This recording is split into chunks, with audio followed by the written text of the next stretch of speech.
going to go broadcasting to all attendees. Go live on Facebook. Because it's going to ask me now it's going to ask me to log in? Yeah, okay. And you are Ivana, and there's an Eva. And there's an Eva, exactly. And we're both from Belgrade. Isn't that funny? You're from Belgrade originally? Originally, uh-huh. Oh, when did you come over? Oh, back in 1971, June 6th. You've done a good job of losing your accent. I was only like 7. Okay. And actually, we moved to Cleveland, so I have like this perfect middle Atlantic, nondescript accent. Right. Where do you live now? Now I live in Cleveland. Oh, you're still in Cleveland. Okay. I'm still in Cleveland, so I have to tell Eva. And so we are live on Facebook right now. Great. Hello, Facebook.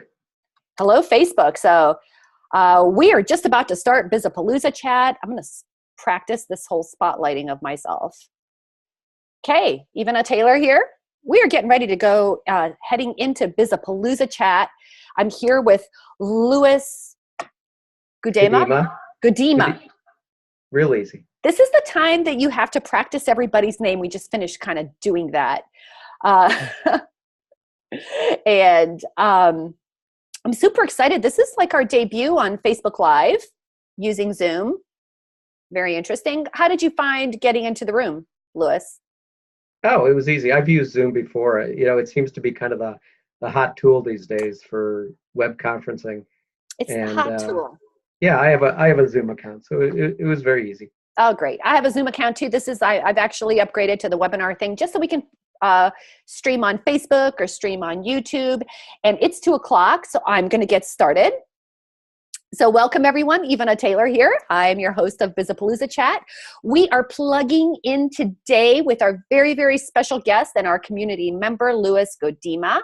And I'm going to spotlight on Louis so that we can see him. Hello, Louis. Hi, Ivana. How you doing?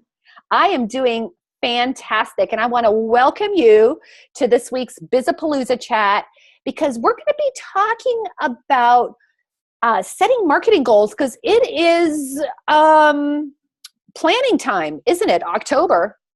It should be. A lot of companies don't do enough planning. As they say, if you fail to plan, you're planning to fail. So people should be working on their 2018 goals and plans. I know. We just got kind of started talking about that as we were talking about podcasting and some different things. But Louis, as people are like trickling into the chat, why don't you and I get to know each other a little bit better? Talk a little bit about your entrepreneurial journey because you have had quite a background. Well, I've had enough time to have quite a background. So I owned my own agency for 12 years. Did a lot of work. This was launched in 1998.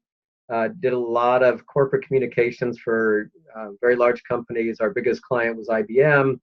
Did millions of dollars of work for them. Worked for the Boston Globe, EMC, venture-backed startups, and then and grew very, very rapidly. And then the entire economy and especially the marketing community kind of crashed around 2002.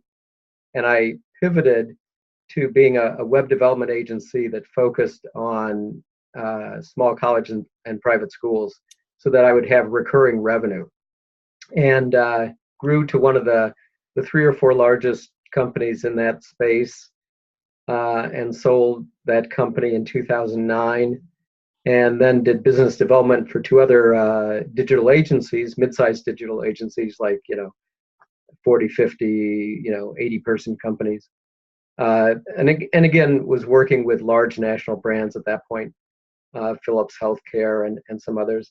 And then I've been on my own, working directly with companies again for the last 3 or 4 years. And I also mentor startups at MIT. So I tend to work with small and mid-sized companies now and up to, 50 million or so. But frankly, I was just I'm talking to a $7 billion company right now about doing a number of marketing services for some of their divisions. So it can vary. So what's been your experience about the difference between the larger companies and the smaller companies? Because, we're going to talk about setting marketing goals. Do you feel that smaller and startup and small businesses are different from some of these larger companies? What's been your experience? Well, in many cases, the reason large companies got large is because they did marketing. And quite a lot of small and mid-sized companies simply underinvest in marketing. If you look at mid-sized companies and enterprises, they spend 10% or more of their budget on marketing. And when I had my agency and we grew to a national clientele, I was doing the same thing. But there's a lot of small and mid-sized companies that you talk to. They're not spending 1% of their marketing, literally 1% of their budget on marketing. And I'll go into a company and say, how many email addresses do you have? Oh, we have 2,000. We have 5,000. When was the last time you sent out an email? Oh, we send out one email a year, something like that. So there's quite a lot of companies, especially in the small and mid-size, that aren't doing marketing. They haven't adopted marketing technologies or marketing software. They don't have the skill set, and there's very good reasons why, but that's really hampering their growth. Yeah, so I have seen that myself. Probably the behavior I've seen most often is, and this is like a push-pull, I'd love to get some of your input on this since you truly are the pro at this. I work with a lot of super small businesses, mom and pop shops, or, startups or something like that, where they really, really struggle. You know how they say you need to work on your business and not in it? But in order to put systems in place, they need revenue. In order to get revenue, they have to do marketing. And it's like this push-pull back and forth. And they might scrounge up all their resources and their efforts and they throw it into marketing and then they stop. Well, sure. And that's a problem for consultants and everyone. If first of all, I think people, this is just like a golden age of marketing. When you think of the tools that are available for a small company at almost no cost, there are so many free and low cost tools. I mean, you have something like MailChimp to send out emails, and you can send, I think it's like 2,000 emails a month, and it costs 20 or 30 bucks. Not even. Do you know that MailChimp has just changed? You can have 2,000 emails, contacts, yeah, and their automation is free. Yeah, and it's unlimited numbers of emails, right? So one of the most powerful forms of marketing is email marketing. And 1-800-Flowers or Vistaprint on the B2B side, they send out emails almost every day. And the reason is that kind of cadence, that kind of really frequent use. People who are not familiar with marketing, who aren't experienced with it, may say, oh my God, that becomes spam. But in fact, I send out a daily email marketing tip. Every morning, I have a 7:30 a.m., my marketing tip goes out, and I have almost no unsubscribes and a very good level of readership. And I get a lot of response back from people. And actually, some of my most faithful readers are other very experienced marketing people who are commenting on some of the things that I'm writing about. And so, that's essentially free. And that's gotten me a lot of work. But there's other things, and if you want to do social media, that's free. If you want to blog, that's free. Doing these podcasts or these interviews that you're doing on video, it doesn't cost anything. You can get CRMs that are free. You can get very, very inexpensive marketing automation platforms. So the money should not these days be an issue for people because there's so many inexpensive and free tools. And then it really comes down to, do you have the skill or the experience? And if you don't, you should get someone who does to help you. And do you have the inclination to do it? People often ask me, what kind of company do I work with? What am I looking for? And what I tell them is I'm looking for someone to work for who wants to make a change and is willing to invest the time and the effort and some money into making that change, because I've worked for, mid-sized companies that could easily afford to do it but won't. And I've worked for small companies, that will make that investment, and that's the big difference. I think that is such a fantastic point. You were asking me about how I got started with DIY marketers, and everything that you've just said, ditto, ditto, ditto. So few people know that there are wonderful, wonderful tools. But I think that in the crux of our conversation today, I think is going to go around this very, very important point. And I have to what is that called? Confession, right? I have a confession to make. And that is, and I'm going to say it. So after I say it, you folks will feel better about yourselves, right? Being a tech geek and a tool geek and a platform geek, and seeing all the wonderful things that are out there for a very low price or for free, it's really easy to get suckered into thinking the tool is going to make magic happen. And it's not the tool that makes the magic happen. Yeah, that's true. Isn't Absolutely. that the truth, right? Yeah, and I fully understand why many people may not do as much marketing as they should be doing. First of all, they don't have a background in it. The terminology, like something like marketing automation, what is that? Or how do you do social media? Or does a tweet really matter? So I can understand there are now dozens of marketing channels. I've seen one place they listed over 100. There are thousands of marketing technology, marketing software companies. So it's very easy with so many different options out there. If you don't have the time and the experience, to just say, I have no idea what this is all about. I'm just going to plug away at the things that I know. Yeah.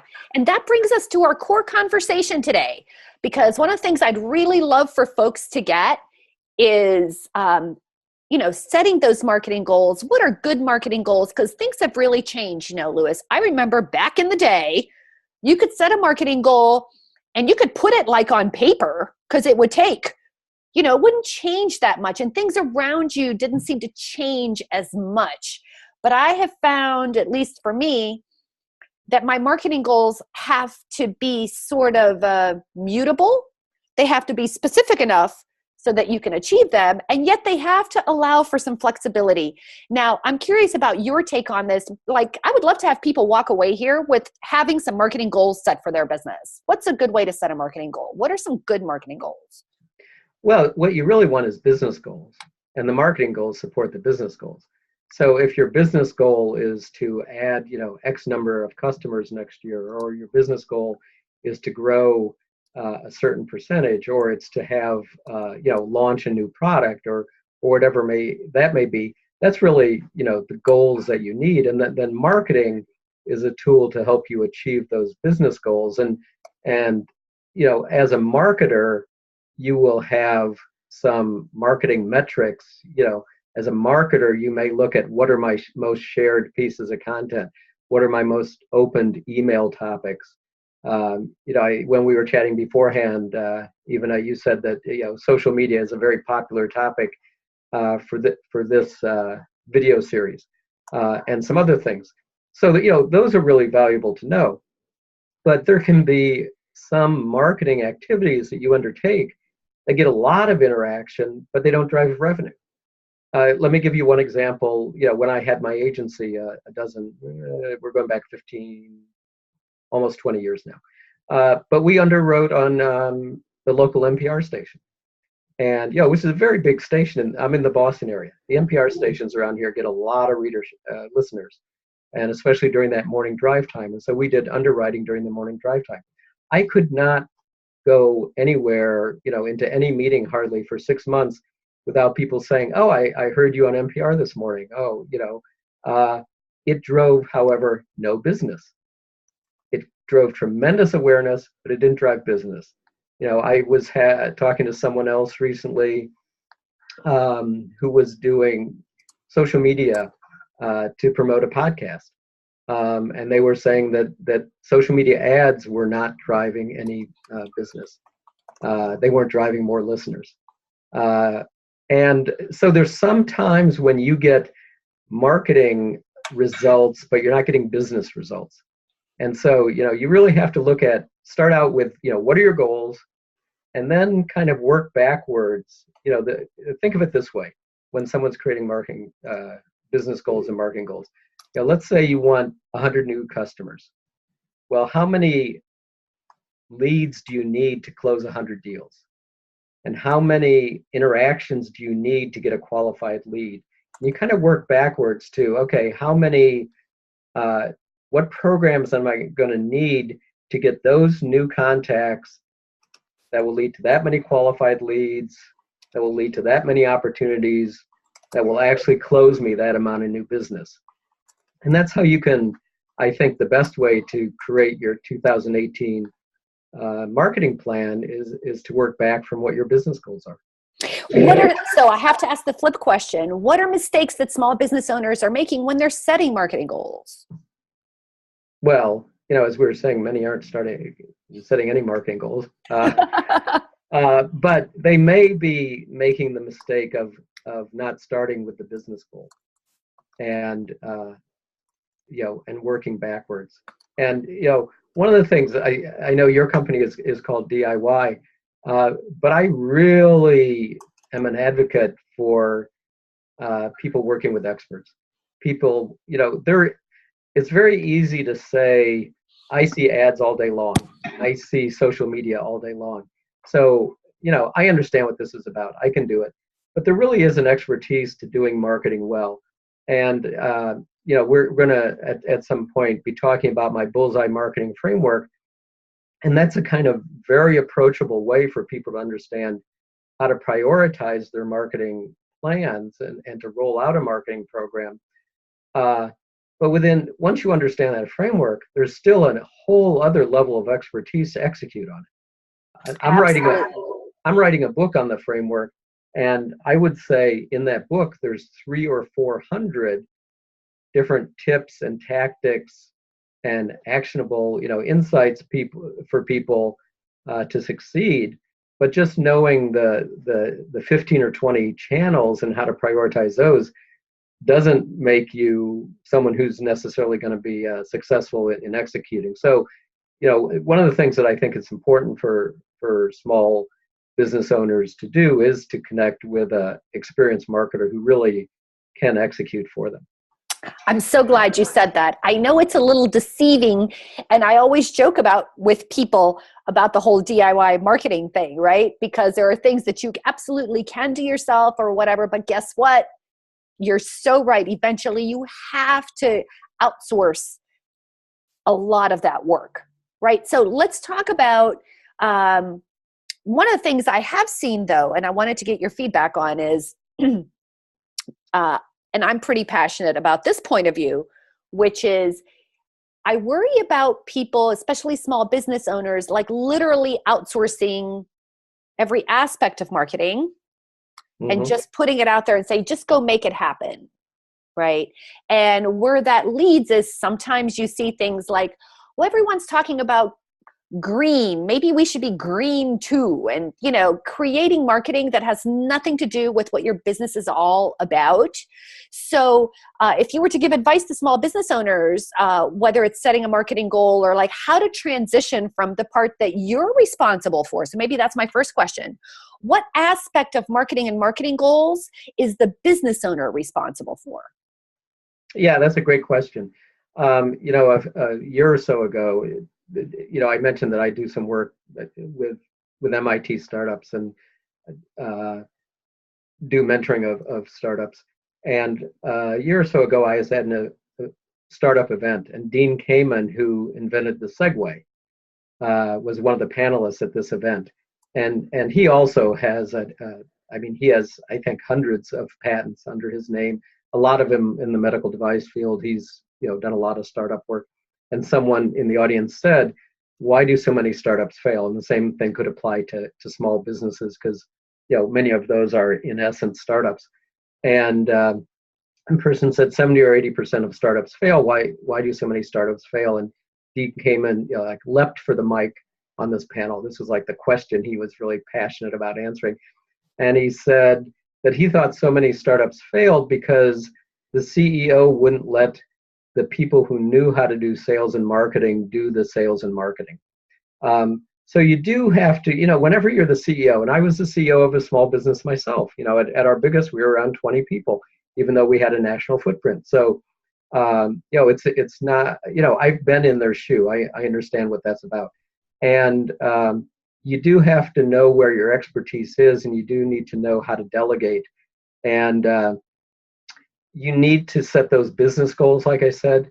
You need to have hired, and this is really hard if you're a CEO, whether that person is going to be on staff or you're going to be using contractors or consultants, to hire people to do something that you're not really expert enough to evaluate their work. This is one of the great challenges in business today. But you do want to also remember that you're not the audience when you're the CEO, right? Your customer is the audience. Your customer, has very different priorities than you do. They understand different things. They may be operating in a different, if it's a B2B kind of situation, they may be in a very particular political situation, or they may have a buying committee and all these sorts of things. So as a CEO, you certainly should bring your industry expertise, but you should know that you're not an expert in marketing, and that creative can be very personal, and you shouldn't always put your personal aesthetic tastes in the front. Maybe you like green, but maybe a lot of the market doesn't. Things of that sort. So it really is to keep the marketers focused. Your role really is to keep the marketers focused on your business goals, not let them go off on vanity goals, and to make sure that they're delivering business results, but not to micromanage every word or every color or every program. I think that's a really, really important tip. So I know I want to circle back on a couple of things. When I asked the question on Twitter, what is it that gets in the way of setting good business goals? I really love that my friend Jessica Duell said that avoiding thinking time and thinking there is no time to think. So, this is a great opportunity to folks to start thinking about business goals. Are there some standard business goals small businesses should be, is there such a thing as a standard business goal that you should be setting, grow 10%, grow 30%, something like that? What are some good goals to sort of get your mind around? Well, I don't think there are arbitrary numbers. Don't be thinking about 10% or 30% or whatever. Look at your market. Every market's going to be different. And, what is realistic for you given the size of your market, geographically, the types of customers you're selling to, and so forth, how many competitors you have, how established those competitors are, what kind of marketing are they doing, what can you do, and so forth. When you're very small, you typically have very rapid growth simply because you're growing on a very small base, on a percentage basis. If you're a $100,000 company one year, becoming a $150,000 company, that's 50% growth. If you're a $1 million company and you grow, $50,000, that's 5% growth. So just that mathematical thing. I don't think there's any number like that you should be thinking of. And again, you almost have to work backwards and think about your market and what are the possibilities for you based on what you did last year, what you did this year, what products do you have coming out, how is your market changing. Sometimes you could see, in some markets prices are going down, and that may be squeezing you. That may make it hard for you even to have much growth at all. You may get a lot of new accounts, but if your prices are going down to be competitive, you may have trouble with growth. So your goal may be accounts. Every situation is different, even as you know, and you have to work with figuring out what are realistic and what are stretch goals for that company. So that brings us to your framework, right? Well, I was wondering when we were going to get to it. I know, right? Because we're really getting around this. And I think we talked a little bit about mistakes that small business owners make, and maybe, setting a goal or setting a business goal, that's also very good, but that doesn't it sort of seems willy-nilly to me. So talk a little bit about what you noticed out in the world that had you develop a framework, and why is having a framework so important? Yeah, and so a framework, just for people who aren't familiar with that whole idea, a framework is an approach or just kind of a way to look at a particular issue, a particular topic. And what I realized in working with companies, directly, especially over the last few years, again, that there was a certain set of advice or certain types of programs that I was recommending they do, and ones that they should shy away from initially. Uh, and then as I thought about it some more, I realized that there were good reasons actually for why I was giving that advice. So the way the bullseye marketing framework works, and I've tweeted out a copy of the bullseye. So people, if you look at the Twitter channel, you should be able to see that graphic. The way that the framework works is just, as the name suggests, think of a bullseye that just has three circles. There's the center of the bullseye, a second circle, and the outer third circle. And that outer circle are a lot of the programs that people commonly think of as being marketing. They're things like advertising and social media and content marketing, inbound marketing, as people call it. And a lot of those are actually programs that take a year or two or longer to have any impact. So if you're a business and you're just starting out on marketing, and you connect with a company that puts you into those kinds of programs, you're not going to see much results in the first 6 or 12 months. You might not see many results for a year or two. The second circle is search marketing.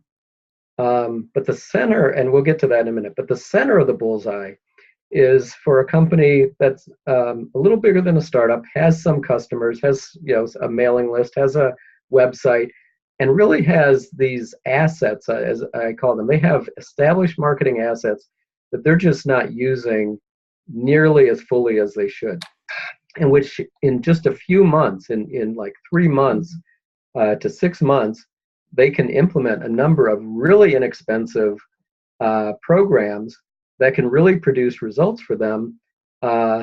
And so these programs, when you think about it, if you start in the outer circle, that's the exact opposite of what you should do. You have to start in the center of the bullseye to get fast, inexpensive, measurable results. So let me give you a few examples of what's in the center of the circle. The center includes, for example, understanding your customers better. One of the things when I talk to CEOs, owners of small businesses, and I say to them, when was the last time you talked to 10 or 15 of your customers without trying to sell them anything? Where you were just listening for 45 minutes or an hour to what is important to them, what their challenges are, how you're doing, why they chose you, why they didn't choose someone else, if they're happy, all these kinds of questions, and just listened. You learn so much, and it costs you nothing, and it can help you both improve your services, improve your products. I can guarantee you that 20% of the time, someone from those accounts will say, actually we need to do this. Can we hire you to do it? And you're going to get new business out of it, but don't let the conversation go that way. Just note that and get back to them the following week. Those just alone are tremendously valuable conversations. They can help you with your messaging, because let's say that, and this is a problem that tech companies have all the time.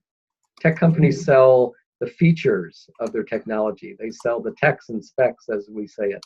But that may not be why people are buying. People may be buying because it's the easiest to use. The company may be the most reliable. They may be able to implement it faster. The team at the buying company may like it because of certain things that they need to do at that company. So why you're selling may not be why people are buying. And those kinds of conversations are really valuable for learning those things. And then just 2 or 3 other things real quick in the center of the bullseye.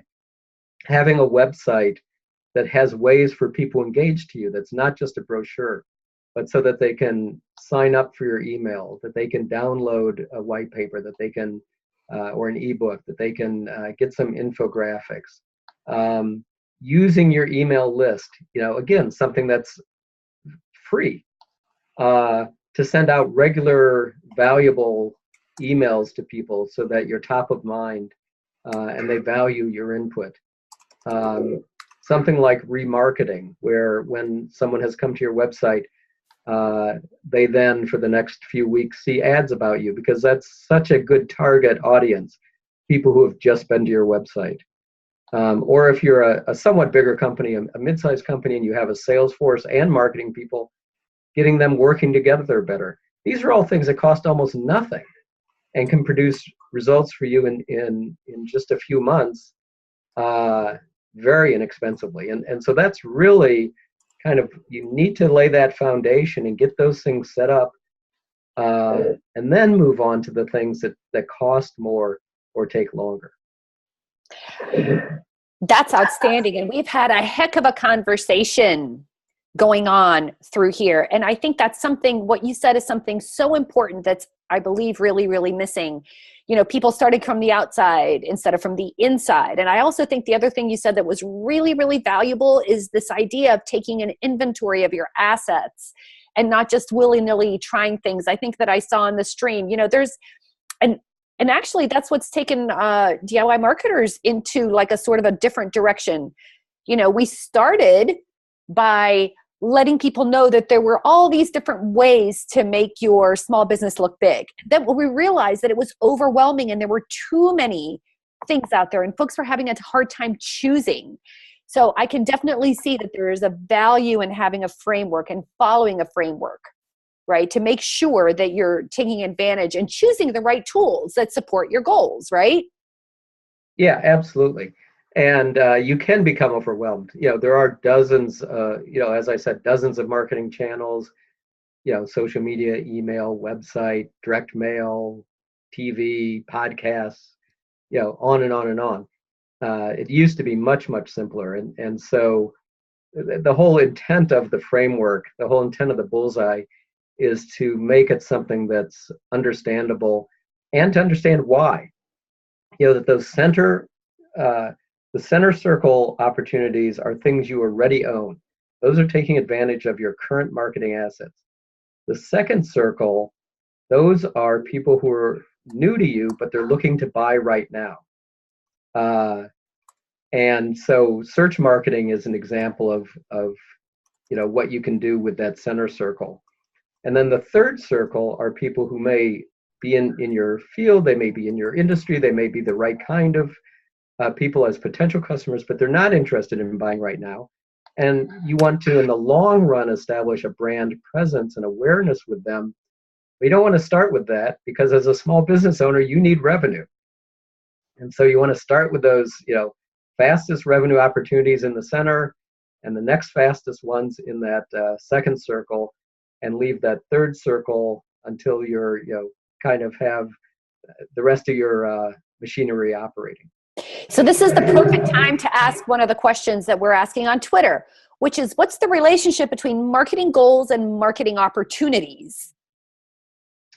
Yeah, so, there's endless marketing opportunities. As we were saying, there's dozens of channels.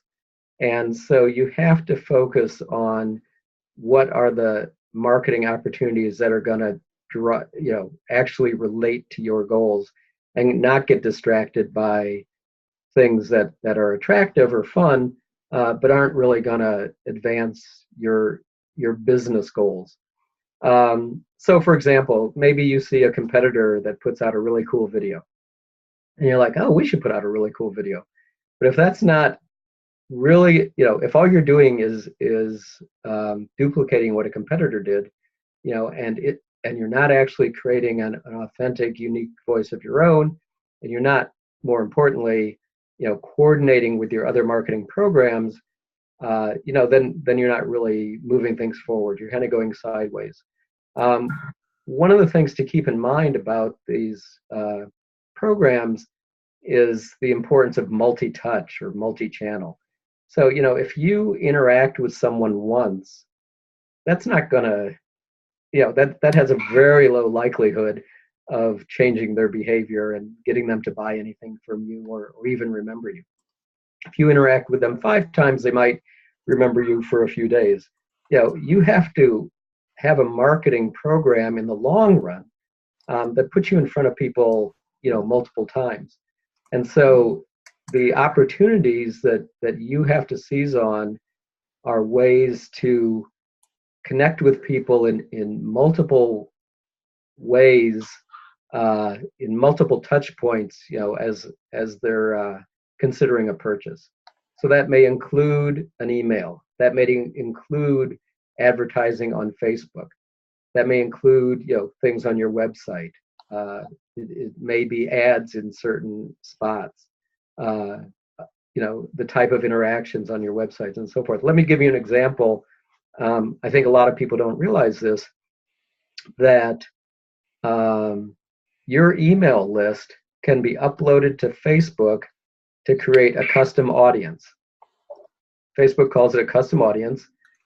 Even if it's business emails, Facebook can match 70 to 90% of them with personal accounts.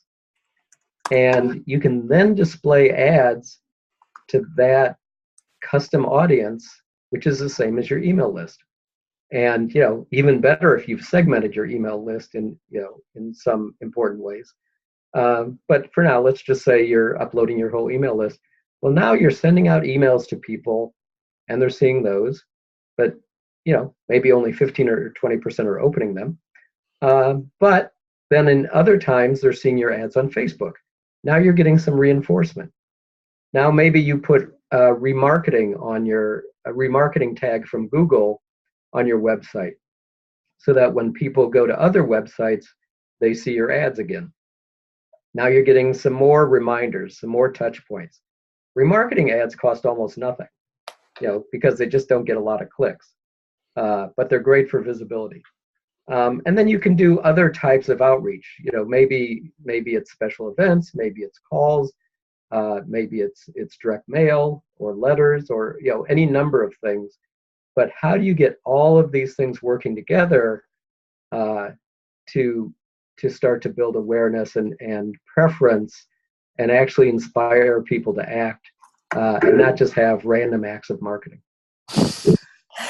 I love that, random acts of marketing. I hear that from time and time again. So since you have all this vast experience with agencies and stuff, and one of the things that I really love that you're talking about is this layering. For me, it almost, the visual I get is one of a pinball machine. I don't even think people who are younger even know what that means, but this idea of having that ball constantly being bouncing and having people run into your brand, like a over and over again. And you talked about having things work together. Do you have an example or a story you could tell when, like, an epiphany around exactly that, something that you did, or maybe with a client, maybe for yourself, where like this entire thing just came together for you, where it internalized this entire process for you? I don't know if I had one moment where it came together. It came together in working on a lot of different things, and sometimes seeing things not done so well. You were asking before about bigger companies and what are they doing differently from small businesses and mid-sized businesses, SMBs. And I've seen some big companies make some pretty big mistakes. I worked with a $1 billion plus company that only their product managers managed all their product marketing. And if they had any money left at the end of each quarter, they would run Google AdWords for 3 or 4 weeks. And then at the end of the quarter, that quarter's budget was up, and they would start over the next quarter. And only if they had money left would they run them again. And so they only ran them, once every 3 months. Which is a great way to prove that AdWords doesn't work. Being that interruptive and not being frequent about it. Seeing that if you combine AdWords ads with remarketing ads, that you get often something like a 50% lift. I worked with a client one time.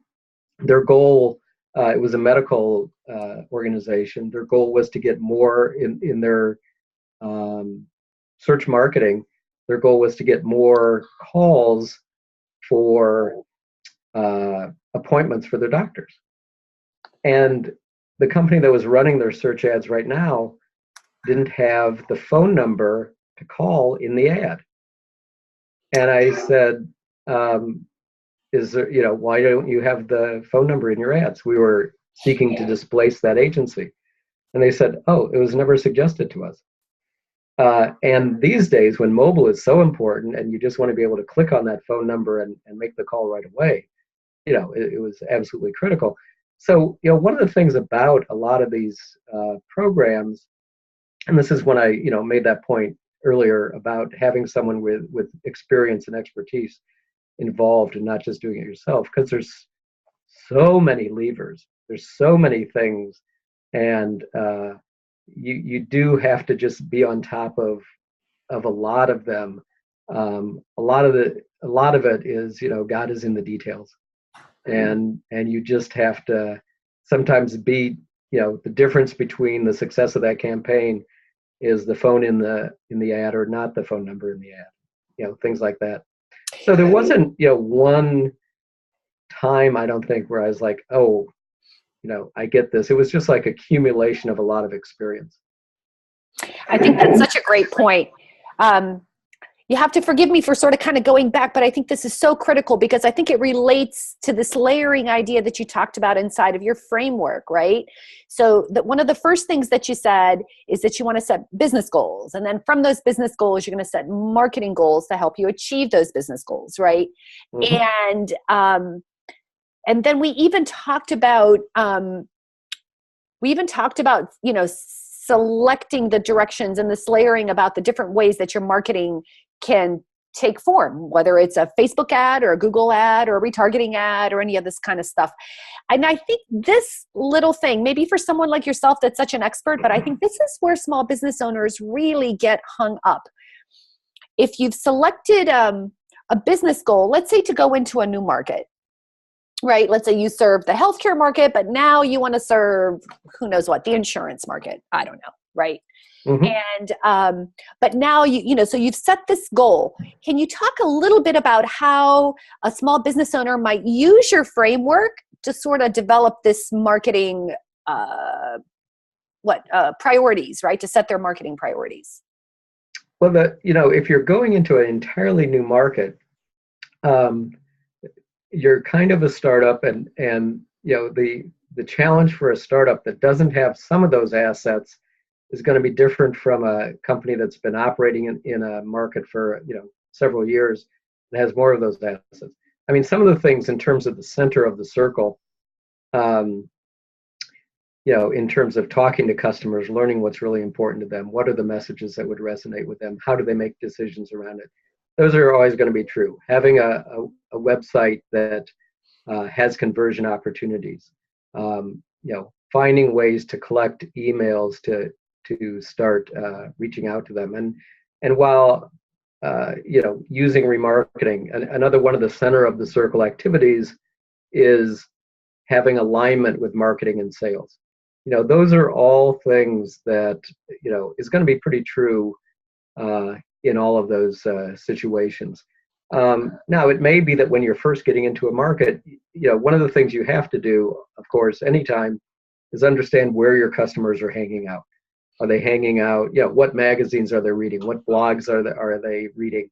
What podcasts or Twitter chats are they participating in?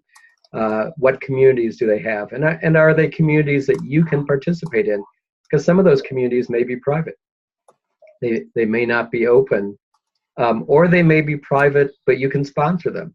So, for example, there are companies that provide online communities for doctors. And doctors have a chance to interact with each other, and people who are not doctors cannot be part of that conversation. But companies can sponsor that.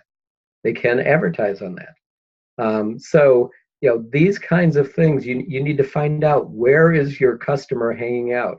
Obviously the customer, who's buying clothes, or is buying a new car, or is buying food, is hanging out in a different place than the customer who is buying millions of dollars worth of computers and technology for a large company, or doctors, or someone in healthcare. And every one of these are going to be different. They're all going to have different events. They're going to have different conferences. They're going to have different publications. And so you need to find out which of those are opportunities for you. And, you may also get into things, that are outside of my framework entirely, like partners. Are there companies that you can partner with, that you can provide them with something that they didn't in that market? They're already in the market. They have the contacts, but you can provide them something that's strategic that they don't have, that could be useful. So, this is why even every one of these situations is different, and yet you have to do some real thought about where are you, where's the competition, and where can you nestle in and find some opportunities. I think right now there's a whole conversation going on around shiny objects and overload. And I think that what you've just talked about is such a great point and a great tip. No matter what platforms are out there, no matter what technologies are out there, just like Jessica Duell said, and you've just said it yourself, you've got to really take the time to stop and think. And it's actually not that complicated, right? There's only a couple attributes you can consider, right? There's probably where are your customers? Are you listening to them? What's going on with your competition? How do you stand out? It seems like those things never change. Yeah. And you do need to, and unfortunately, a lot of times these days, when you have this conversation with customers around where do you get your information, what public, a lot of times the answers you get are, oh, Google. Seriously, it's like, it is such a fractured media landscape, that can be a real challenge. But it's going to be very different too for, different types of customers and so forth. I'm working with a company, as for search engine rank, one of the most important factors is how many other sites link to your site. And the more sites that link to your site and to specific content on your site, the more Google says, well, those are votes for the quality of your content. And I'm working with a company right now that hasn't done anything on the content side. They have something like 1,300 links to their website, which sounds, not bad, 1,300. But I looked at some of their competition, and some of their competition literally has over 100,000 links. Oh, comparative, isn't it? That's a very interesting point, right? I'm used to my clients are in super niche industries, so to them, 1,300 would not be bad at all. Yeah, exactly. But so then you have to talk to that account and say, okay, organic search is probably not going to produce results for you. You're just too far behind on the links. We can create great content, maybe with a few long tail keywords, as we call them, we can get you some results. But let's not prioritize that. Let's prioritize some other things. So, again, every situation is a little different. I gotcha. So let's talk a little bit about marketing technologies, because you've talked about things like retargeting. What do you think in terms of, I don't know how to ask this question.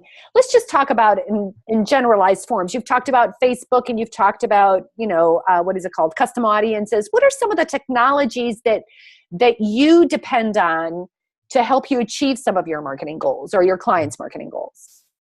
Well, this is one of the real values of the bullseye. So one of the values is that those assets that are yours, that are in the center of the bullseye, are things that competitors cannot undermine. So if you have an email list, if you have website traffic, if you have a the customer experience on your website. Those are things competitors cannot interfere with. They can't undermine that. This is, when you get into things like content, or I just gave you that example of search engine optimization, competitors have totally undermined that client of mine ability to get a high search ranking because they have so many links already. But those assets in the center of the circle, those are things a competitor can't undermine. So that makes them especially valuable in addition to all the other reasons I mentioned. The center of the bullseye also, then to get back to your question, helps you define or understand what are the marketing technologies that you need and what are the skills that you need on your team. So there are 40 or 50 categories of marketing technology. There's social media, and there's email, and there's website, and data, and CRM, and dozens and dozens of categories. And then in each category, there's hundreds of vendors. So how is someone who has no marketing experience to be expected to know what to start? And so many marketing software companies make very similar claims. They may all be true, but to the uninitiated, it just becomes noise. So you need to look at those 6 or 8 things that are in the center of the bullseye, and what are the 6 or 8 technologies that can support that. Having a website content management platform, whether that's for you WordPress or Drupal, or if you're an e-commerce site, Spotify, or any of the other ones, that's critical. You need to be able to update easily your website, to be able to have a good email marketing platform, to have a CRM, that database of customers where you can track all the interactions. I think a marketing automation program is a very high priority. So you've got 6 or 7 programs like that really support those center of the bullseye activities. And then you've got the second circle, which are the search marketing. And frankly, if you're doing search advertising, you could just do it with Google AdWords and Bing and the interfaces they provide. You don't necessarily have to buy any other service to do those.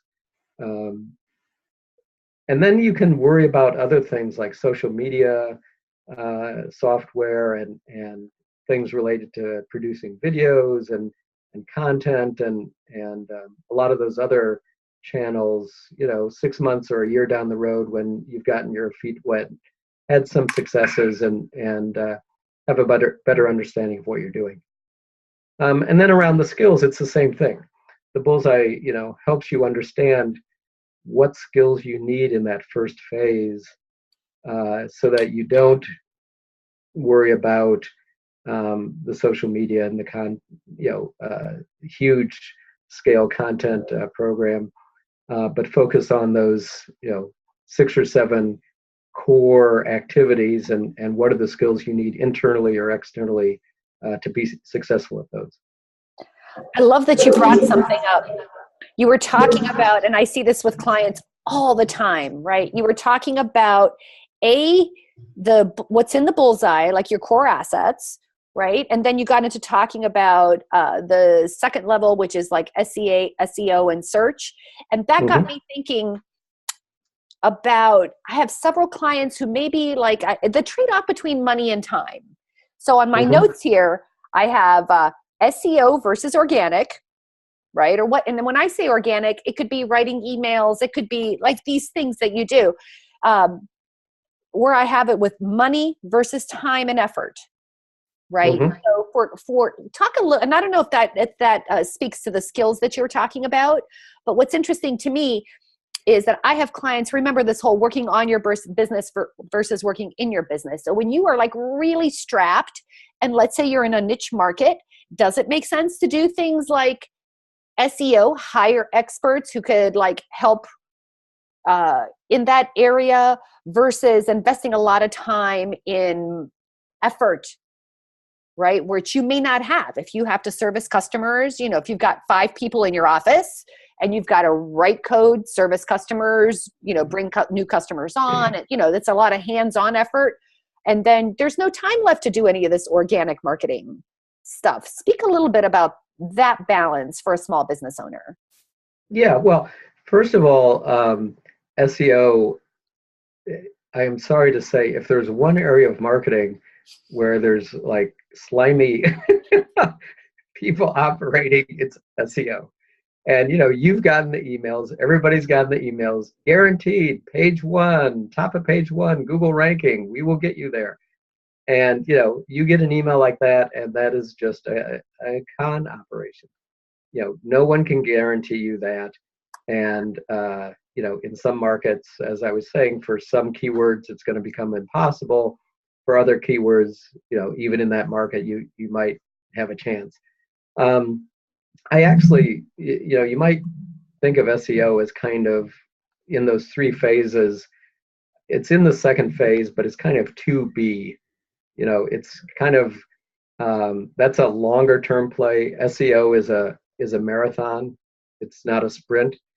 Search engine ads in AdWords and Bing, you can get those set up, you know, I mean, you could set up a simple ad in 15 minutes, you know, put in your credit card and write an ad. But to get a search advertising program going takes, you know, really initially just a few hours. But like there are, as soon as you go into Google AdWords, you know, there are so many bells and whistles. You know, there are so many levers to pull. I would definitely suggest someone have an experienced person, you know, helping them out with that. And you know, frankly, you know, these other areas of marketing as well. So you've talked a lot about working with experts, and then we talked a little bit about how slimy some things are and people making all kinds of promises. And I get a lot of folks who complain about that with me, and they say, how do I know? How do I know? What's a great way, or do you have some best practices in interviewing marketing folks? And I'm not talking about general, but you can pick any area, whether it's with an agency or whether it's with an SEO or like, you know, whatever it is that you want to talk about. What are some helpful tips for small business owners on how to find the right people? Can the bullseye help you, or can that target help you with that framework? Yeah, I think if you do start talking with people and they are recommending things in the third circle, you know, I think that alarm should be going off.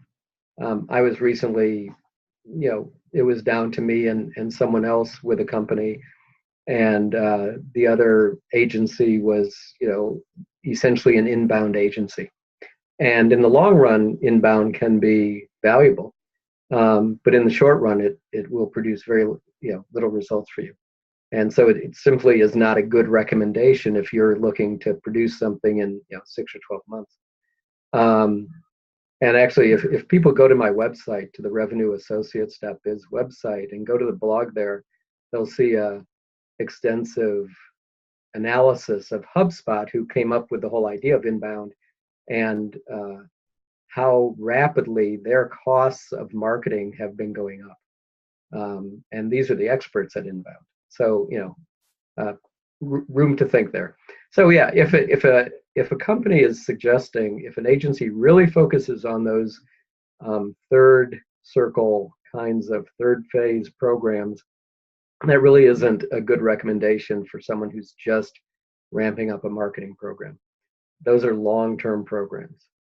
So then, you know, I think it is, as with any field, if you're looking for someone, you need someone who has experience and recommendations, and that